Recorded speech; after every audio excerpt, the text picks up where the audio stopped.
Chapter 6. Into Action. Having made our personal inventory, what shall we do about it? We have been trying to get a new attitude, a new relationship with our Creator, and to discover the obstacles in our path. We have admitted certain defects. We have ascertained in a rough way what the trouble is. We have put our finger on the weak items in our personal inventory. Now, these are about to be cast out. This requires action on our part, which, when completed, will mean that we have admitted to God, to ourselves, and to another human being the exact nature of our defects. This brings us to the fifth step in the program of recovery mentioned in the preceding chapter. This is perhaps difficult, especially discussing our defects with another person. We think we have done well enough in admitting these things to ourselves. There is doubt about that. In actual practice, we usually find a solitary self-appraisal insufficient. Many of us thought it necessary to go much further. We will be more reconciled to discussing ourselves with another person when we see good reasons why we should do so. The best reason first. If we skip this vital step, we may not overcome drinking. Time after time, newcomers have tried to keep to themselves certain facts about their lives. Trying to avoid this humbling experience, they have turned to easier methods. Almost invariably, they got drunk. Having persevered with the rest of the program, they wondered why they fell. We think the reason is that they never completed their house cleaning. They took inventory all right, but hung on to some of the worst items in stock. They only thought they had lost their egoism and fear. They only thought they had humbled themselves. But they had not learned enough of humility, fearlessness, and honesty in the sense we find it necessary until they told someone else all their life story. More than most people, the alcoholic leads a double life. He is very much the actor. To the outer world, he presents his stage character. This is the one he likes his fellows to see. He wants to enjoy a certain reputation, but knows in his heart he doesn't deserve it. The inconsistency is made worse by the things he does on his sprees.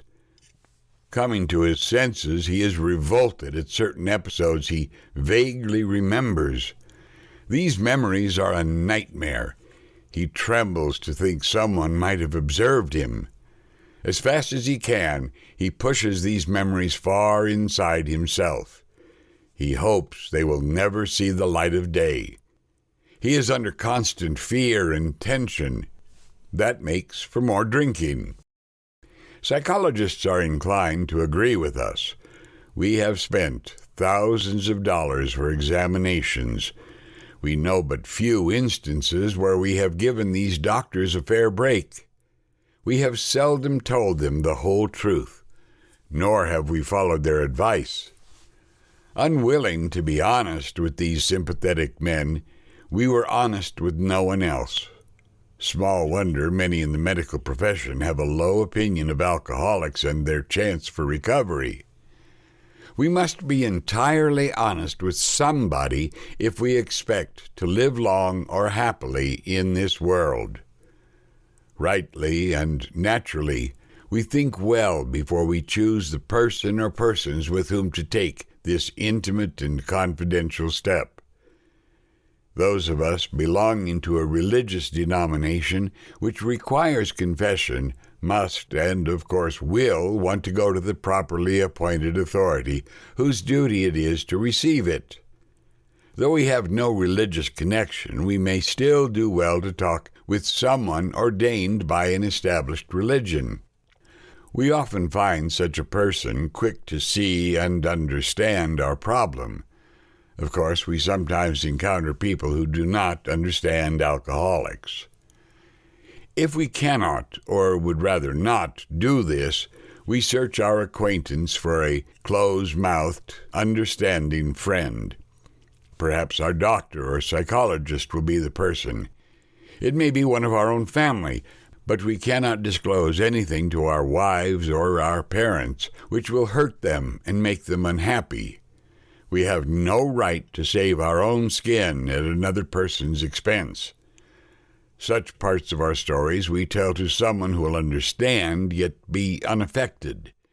The rule is, we must be hard on ourselves, but always considerate of others. Notwithstanding the great necessity for discussing ourselves with someone, it may be one is so situated that there is no suitable person available. If that is so, the step may be postponed. Only, however, if we hold ourselves in complete readiness to go through with it at the first opportunity. We say this because we are very anxious that we talk to the right person. It is important that he be able to keep confidence, that he fully understand and approve what we are driving at, that he will not try to change our plan. But we must not use this as a mere excuse to postpone.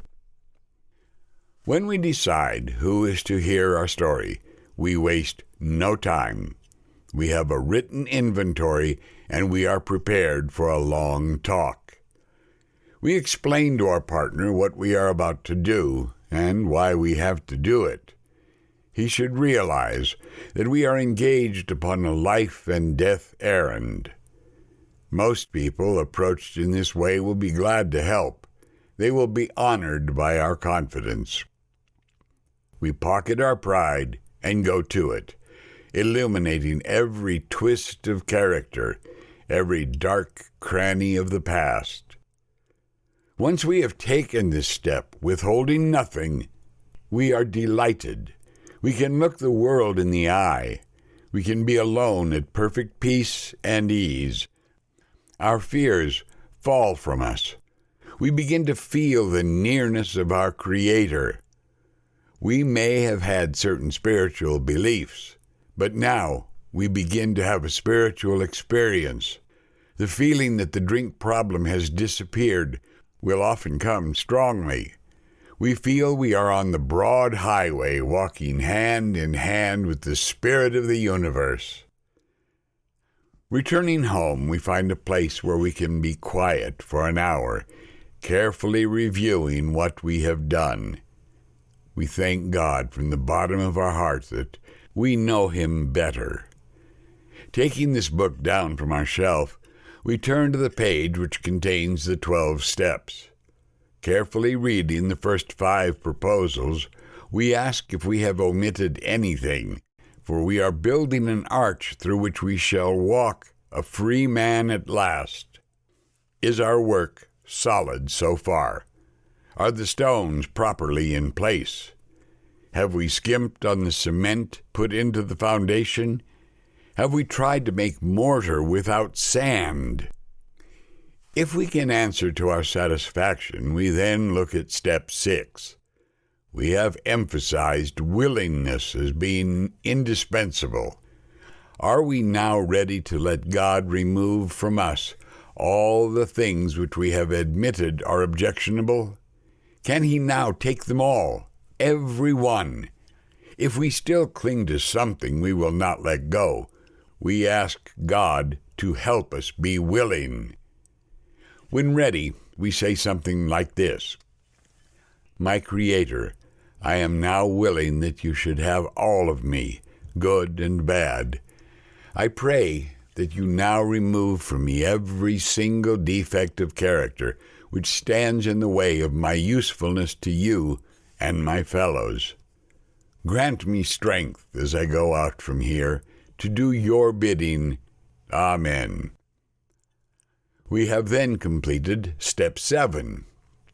Now we need more action, without which we find that faith without works is dead. Let's look at steps 8 and 9. We have a list of all persons we have harmed and to whom we are willing to make amends. We made it when we took inventory. we subjected ourselves to a drastic self-appraisal. Now we go out to our fellows and repair the damage done in the past.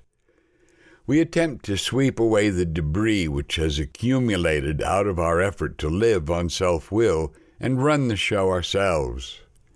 If we haven't the will to do this, we ask until it comes. Remember, it was agreed at the beginning we would go to any lengths for victory over alcohol. Probably there are still some misgivings. As we look over the list of business acquaintances and friends we have hurt, we may feel diffident about going to some of them on a spiritual basis. Let us be reassured. To some people we need not, and probably should not, emphasize the spiritual feature on our first approach. We might prejudice them. At the moment, we are trying to put our lives in order. But this is not an end in itself. Our real purpose is to fit ourselves to be of maximum service to God and the people about us. It is seldom wise to approach an individual who still smarts from our injustice to him and announce that we have gone religious. In the prize ring, this would be called leading with the chin. Why lay ourselves open to being branded fanatics or religious bores? We may kill a future opportunity to carry a beneficial message, but our man is sure to be impressed with a sincere desire to set right the wrong. He is going to be more interested in the demonstration of goodwill than in our talk of spiritual discoveries. We don't use this as an excuse for shying away from the subject of God. When it will serve any good purpose, we are willing to announce our convictions with tact and common sense. The question of how to approach the man we hated will arise. It may be he has done us more harm than we have done him, and though we may have acquired a better attitude toward him, we are still not too keen about admitting our faults.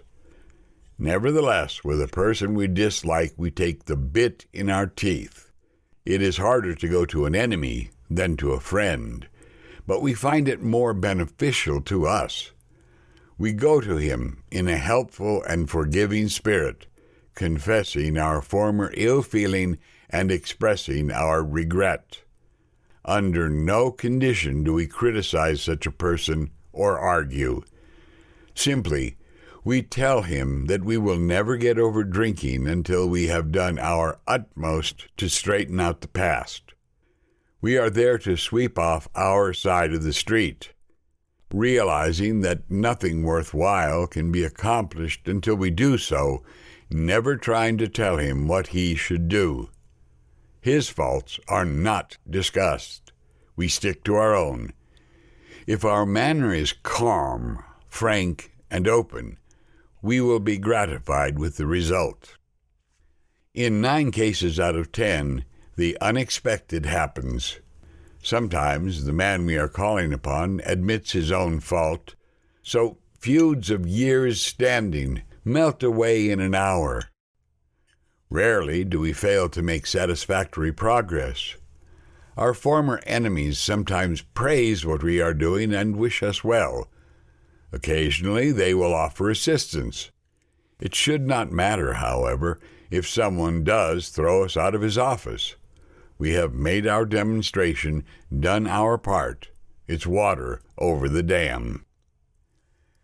Most alcoholics owe money. We do not dodge our creditors. Telling them what we are trying to do, we make no bones about our drinking. They usually know it anyway, whether we think so or not. Nor are we afraid of disclosing our alcoholism on the theory it may cause financial harm. Approached in this way, the most ruthless creditor will sometimes surprise us. Arranging the best deal we can, we let these people know we are sorry. We must lose our fear of creditors no matter how far we have to go, for we are liable to drink if we are afraid to face them. Perhaps we have committed a criminal offense which might land us in jail if it were known to the authorities. We may be short in our accounts and unable to make good. We have already admitted this in confidence to another person, but we are sure we would be imprisoned or lose our job if it were known. Maybe it is only a petty offense, such as padding the expense account. Most of us have done that sort of thing. Maybe we are divorced and have remarried, but haven't kept up the alimony to number one. She is indignant about it and has a warrant out for our arrest. That's a common form of trouble, too. Although these reparations take innumerable forms, there are some general principles which we find guiding. Reminding ourselves that we have decided to go to any lengths to find a spiritual experience, we ask that we be given strength and direction to do the right thing, no matter what the personal consequences may be. We may lose our position or reputation or face jail, but we are willing. We have to be. We must not shrink at anything. Usually, however, other people are involved. Therefore, we are not to be the hasty and foolish martyr who would needlessly sacrifice others to save himself from the alcoholic pit. A man we know had remarried.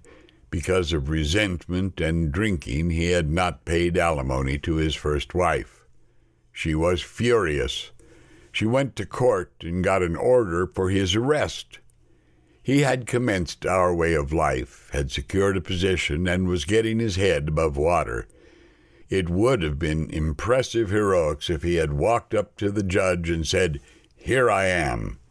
We thought he ought to be willing to do that if necessary, but if he were in jail, he could provide nothing for either family.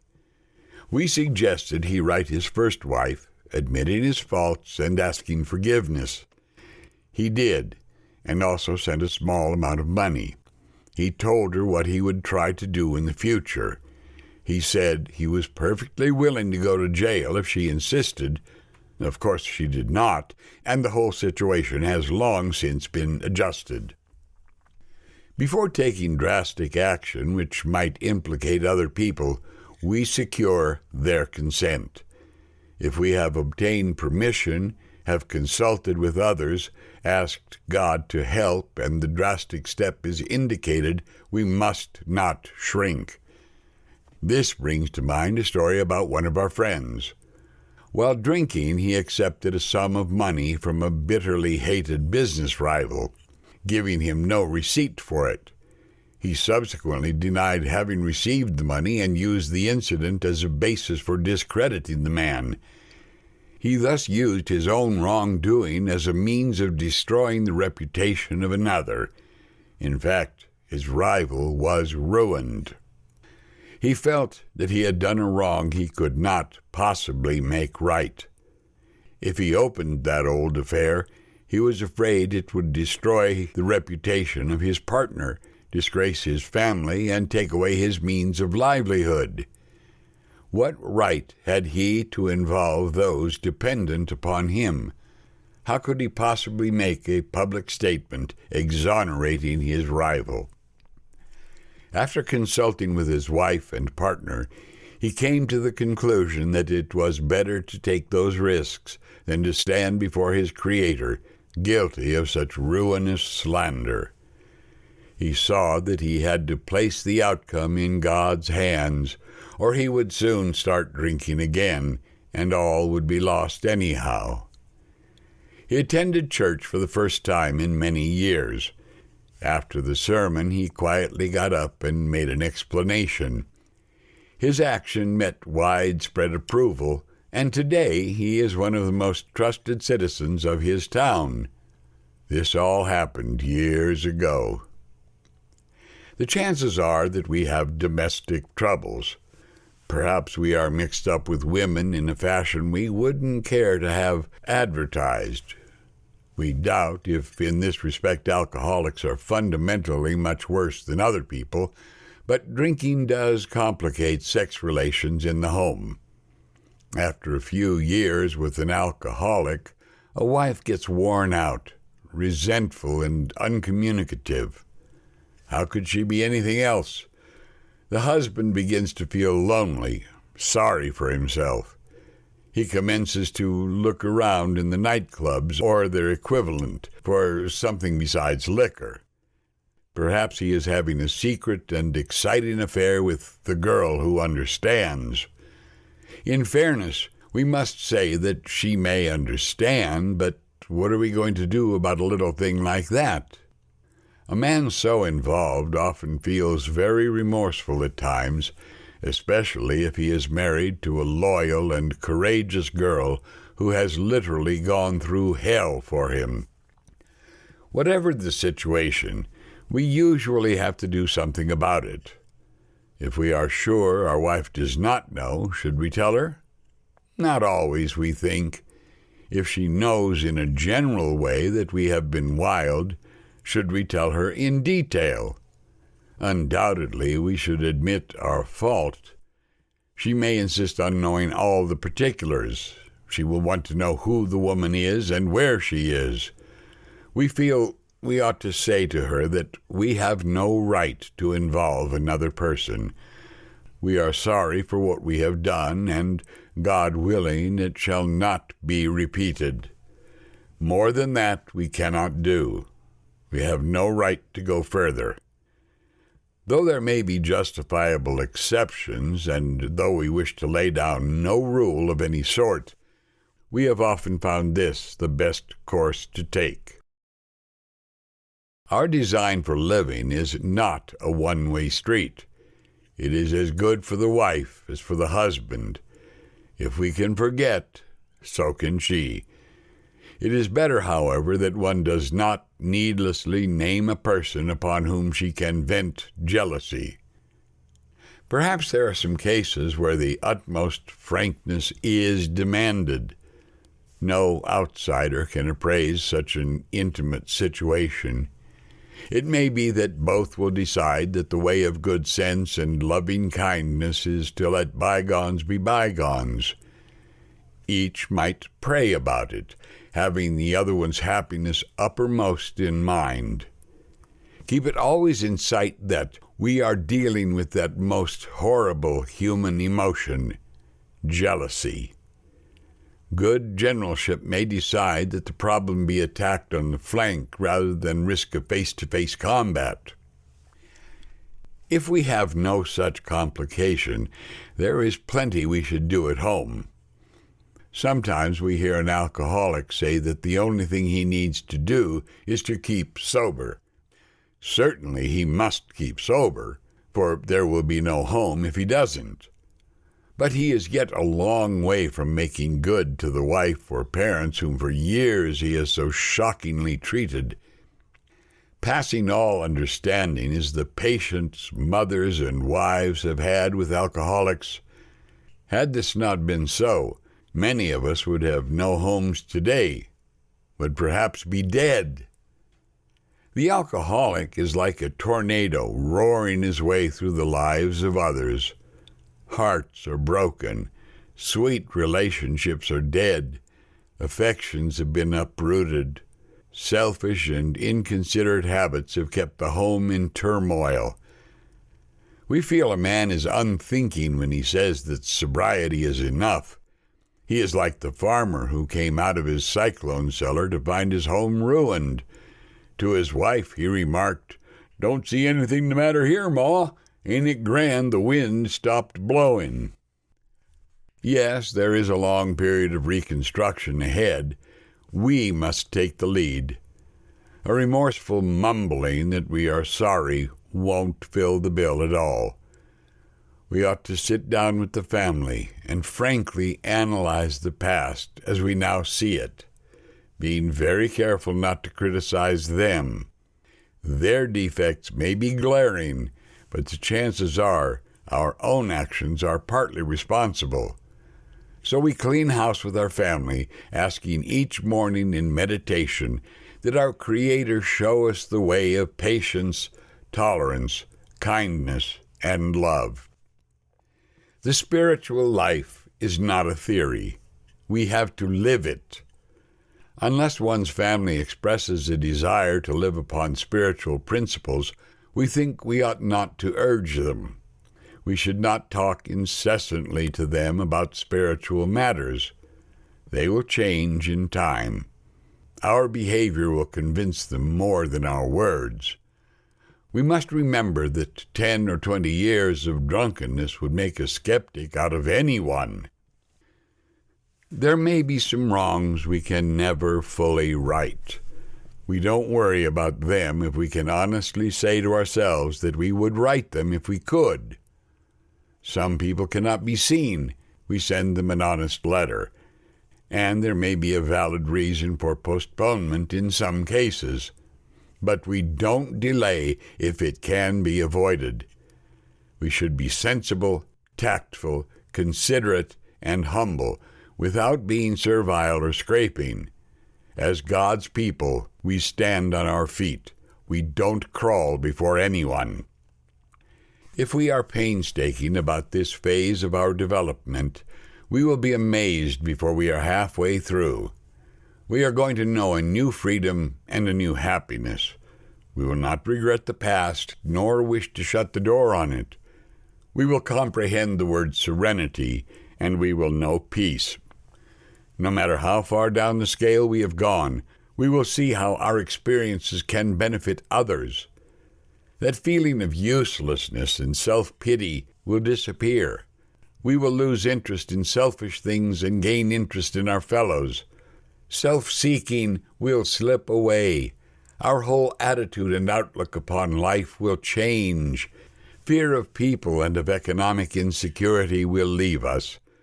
We will intuitively know how to handle situations which used to baffle us. We will suddenly realize that God is doing for us what we could not do for ourselves. Are these extravagant promises? We think not. They are being fulfilled among us, sometimes quickly, sometimes slowly. They will always materialize if we work for them. This thought brings us to step 10, which suggests we continue to take personal inventory and continue to set right any new mistakes as we go along. We vigorously commenced this way of living as we cleaned up the past.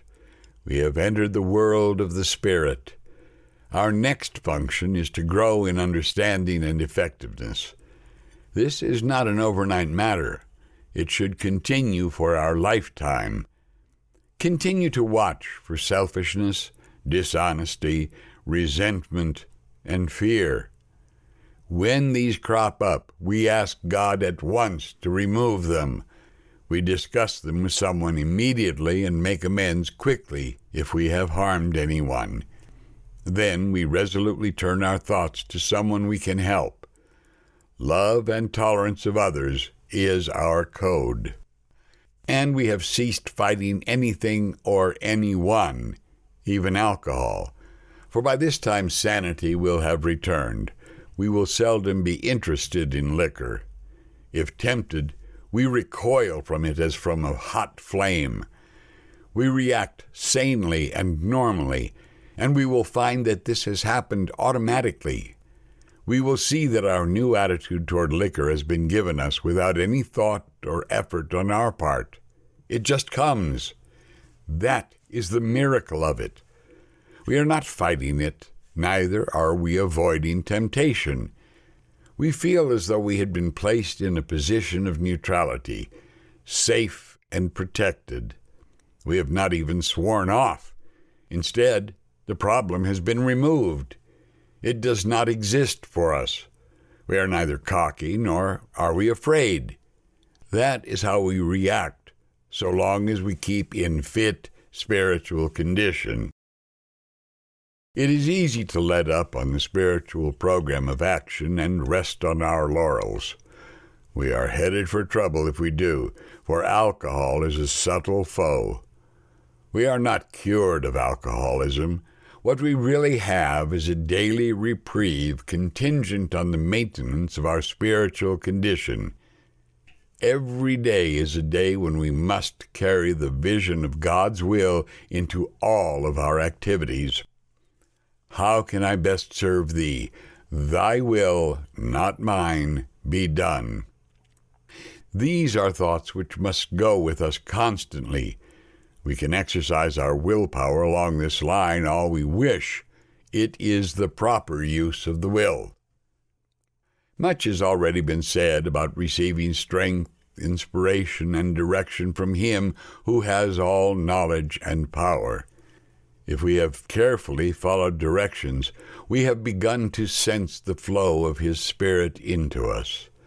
To some extent, we have become God-conscious. We have begun to develop this vital sixth sense. But we must go further, and that means more action. Step 11 suggests prayer and meditation. We shouldn't be shy on this matter of prayer. Better men than we are using it constantly. It works if we have the proper attitude and work at it. It would be easy to be vague about this matter, yet we believe we can make some definite and valuable suggestions. When we retire at night, we constructively review our day. Were we resentful, selfish, dishonest, or afraid? Do we owe an apology? Have we kept something to ourselves which should be discussed with another person at once? Were we kind and loving toward all? What could we have done better? Were we thinking of ourselves most of the time? Or were we thinking of what we could do for others, of what we could pack into the stream of life?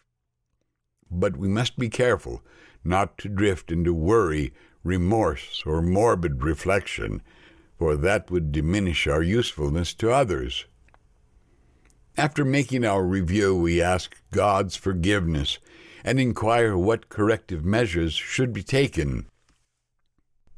On awakening, let us think about the 24 hours ahead. We consider our plans for the day. Before we begin, we ask God to direct our thinking, especially asking that it be divorced from self-pity, dishonest, or self-seeking motives. Under these conditions, we can employ our mental faculties with assurance, for after all, God gave us brains to use. Our thought life will be placed on a much higher plane when our thinking is cleared of wrong motives. In thinking about our day, we may face indecision. We may not be able to determine which course to take. Here, we ask God for inspiration, an intuitive thought or decision. We relax and take it easy.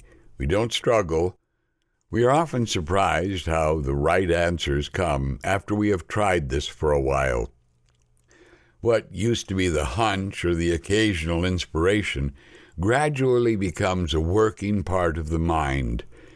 Being still inexperienced and having just made conscious contact with God, it is not probable that we are going to be inspired at all times. We might pay for this presumption in all sorts of absurd actions and ideas. Nevertheless, we find that our thinking will, as time passes, be more and more on the plane of inspiration. We come to rely upon it. We usually conclude the period of meditation with a prayer that we be shown all through the day what our next step is to be, that we be given whatever we need to take care of such problems. We ask especially for freedom from self-will, and are careful to make no request for ourselves only. We may ask for ourselves, however, if others will be helped. We are careful never to pray for our own selfish ends. Many of us have wasted a lot of time doing that, and it doesn't work. You can easily see why. If circumstances warrant, we ask our wives or friends to join us in morning meditation. If we belong to a religious denomination which requires a definite morning devotion, we attend to that also. If not members of religious bodies, we sometimes select and memorize a few set prayers which emphasize the principles we have been discussing. There are many helpful books also. Suggestions about these may be obtained from one's priest, minister, or rabbi. Be quick to see where religious people are right. Make use of what they offer. As we go through the day, we pause when agitated or doubtful and ask for the right thought or action. We constantly remind ourselves we are no longer running the show, humbly saying to ourselves many times each day, "Thy will be done." We are then in much less danger of excitement, fear, anger, worry, self-pity, or foolish decisions. We become much more efficient. We do not tire so easily, for we are not burning up energy foolishly as we did when we were trying to arrange life to suit ourselves. It works. It really does. We alcoholics are undisciplined, so we let God discipline us in the simple way we have just outlined. But this is not all. There is action and more action. Faith without works is dead. The next chapter is entirely devoted to step 12.